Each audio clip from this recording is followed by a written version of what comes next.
What's going on, guys? Crispy Flakes here. Welcome to Extra Crispy. As you guys can see, I finally got myself a green screen.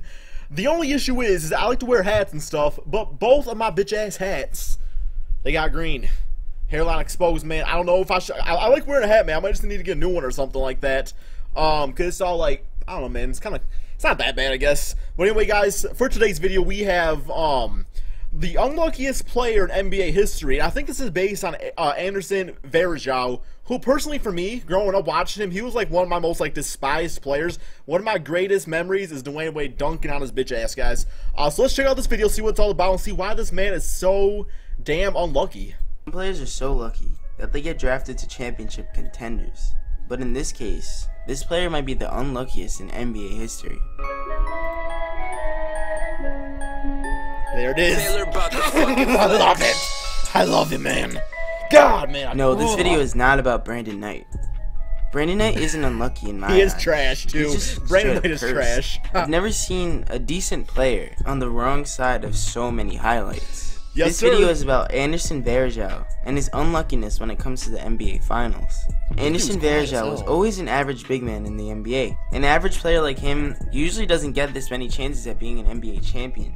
But he got plenty of them, and his team always found a way to lose. Is that 2007 NBA Finals? Yeah, that was the year LeBron took In the him 2007 NBA Finals, the Cavs were swept by the Spurs. Anderson Varejao was the backup center on this team that LeBron basically carried. The whole series is very ugly, and is known as one of the biggest blowouts in Finals history.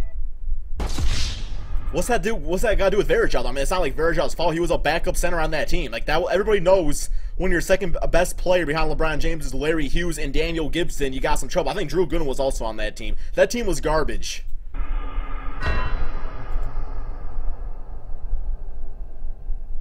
In the 2015 NBA Finals, the Cavs lost to the Warriors 4-2 in an interesting series.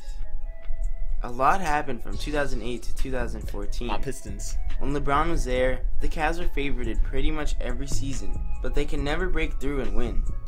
LeBron also ended up leaving to the Heat, winning 2 titles with them during that time. But he did come back to give Cleveland hope once again, and hope they had, as they might have had a tough road, but they got to the finals. With all injuries and everything, they still had a chance to win the championship, but they ended up losing, like I said. I don't see the issue, man. Like, why does that make him unlucky? Now here's where things get interesting. In the 2015-2016 season, Anderson Varejao started off with the Cavaliers, but he was traded to the Portland Trail Blazers, and he was instantly released by them, and then picked up by the Golden State Warriors, who ended up going 73-9. They were the clear favorites to win the championship after setting a historical record for regular season wins. And when it got to the finals, a story came up that Anderson Varejao could get a ring either way because he played enough games with the Cavaliers and he was on the Warriors roster. So he qualified to get a ring either way. So you're wondering, how could this guy be so unlucky if he qualified to get a ring either way if that was my question. Lost? Well, this is how. So his team was up 3-1, the Warriors. We all know what happened. They blew the 3-1 lead. LeBron and Kyrie led the incredible comeback to win 4-3 in the 7-game series. That is one for the ages. And since the Cavaliers won, Anderson Varejao didn't get a ring from the Warriors. He still qualified though, like I've been saying. Keep in mind, Anderson Varejao spent basically his whole career as a Cleveland Cavalier, 11.5 seasons, and they did not win a championship. I guess that's true. And then halfway through the season, he leaves, or he gets traded, and they just win a championship. Yeah, that's Maybe unfortunate. He's just unlucky. But he declined it because he felt like it was a pity ring, and he didn't really deserve it because he didn't do anything in the finals. But even if the Warriors won, he didn't do anything for them either. Fair enough. That makes sense. That does make sense. I mean, I don't know if that's like unlucky as more as like unfortunate. I think there's a big difference right there. This is where it gets pretty funny. In the 2017 NBA season, the Warriors were almost a lock for the championship.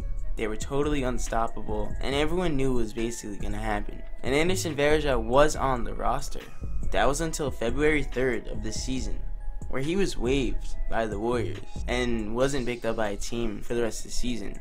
And yeah, everyone knows the Warriors won the championship in dominating fashion, beating the Cavaliers in 5 games. And it's crazy This guy had a chance to win a ring 3 straight years in a row. Wow, dude, and that lost does suck. every single one. He wasn't a part of the team for the last one, and didn't play enough games to qualify for it.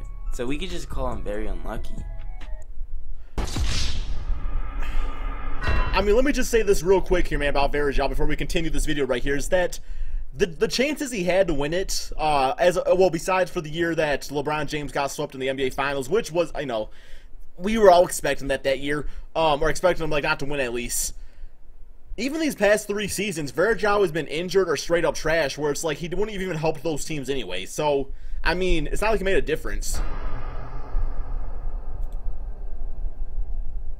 There are also a lot of alternate possibilities for him to win the championship that are pretty fun to think of. So Anderson Varejao was drafted in 2004 as the first pick in the 2nd round. But in this draft, the Minnesota Timberwolves had to vacate their pick. That's not really that important to Anderson Varejao, but it's important to me when I say that 3 picks before him, the Los Angeles Lakers selected he could have been a Laker. Could have been a Laker with Kobe. Season, they went to the finals, losing. But they eventually won in 2009 and 2010. So maybe Anderson Varejao could have had 2 rings with the Lakers. And then another possibility, 2 picks before him, the San Antonio Spurs were drafting. And they were just coming off of an NBA championship. And from the time span until now, they won in 2005, 2007 against his Cavaliers, and in 2014. So maybe it's possible that Anderson Varejao could have had 3 rings with the Spurs if things fell his way. But they didn't. And right now, Anderson Varejao is basically 0-4 in the NBA Finals and is struggling to even get signed by a team. So, we could just... I mean, honestly, you can, like, say that about a lot of players. Like, you know, like, what if somebody got drafted by this team? Like, what if somebody got drafted by this team? Like, what if Derrick Rose got drafted by somebody and he would never been put in the game, then he ended up, like, tearing his ACL or ruining his knees in? It's like, you can think about that with anybody. So, I don't know, man. I'm going to say his situation's unfortunate. Unlucky to me as a player that has superstar potential that simply gets injured, like a Grant Hill or a Tracy McGrady or a Derrick Rose. So, I would say he is unfortunate. I mean, not really unlucky.